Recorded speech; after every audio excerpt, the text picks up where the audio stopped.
This is our ensuite shower. It's a gravity feed system boosted by a pump, and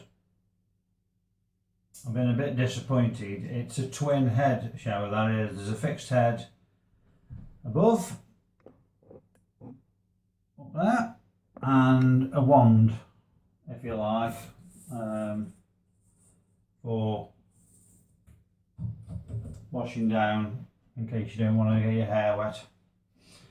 And I bought this one. The old wand was a bit cruddy, and I bought this off eBay, a few pounds from China as it normally is.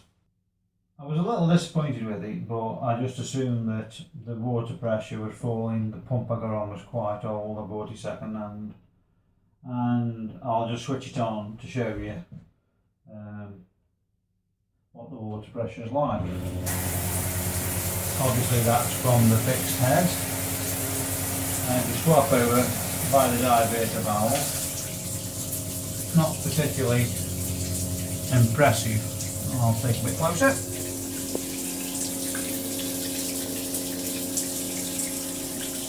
It does the job, but I got to the extent where I thought it was a pump, and I changed the pump. The pump I got on now is one I was kindly given, and even that's is old. I think it's 2006. So it was just something we put up with. But on eBay I saw what they call low pressure heads. So I bought one from China. I think it was £2 delivered, and basically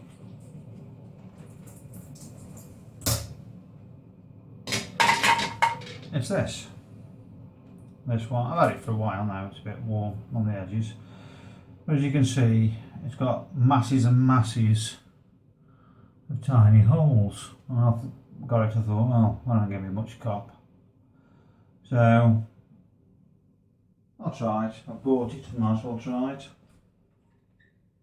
So I put it on, not really expecting much. Put the diverter valve back up again, switch it on. As you can see, obviously same pressure from the diverter valve, and then I'll switch over to this.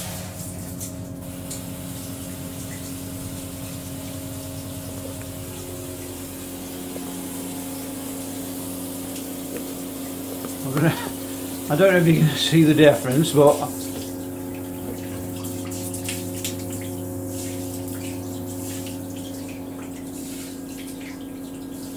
that is the difference between a low pressure head and a normal one with bigger holes in it. And we're very pleased with it. Anyway, I just thought I'd show you the difference. Thanks very much for watching.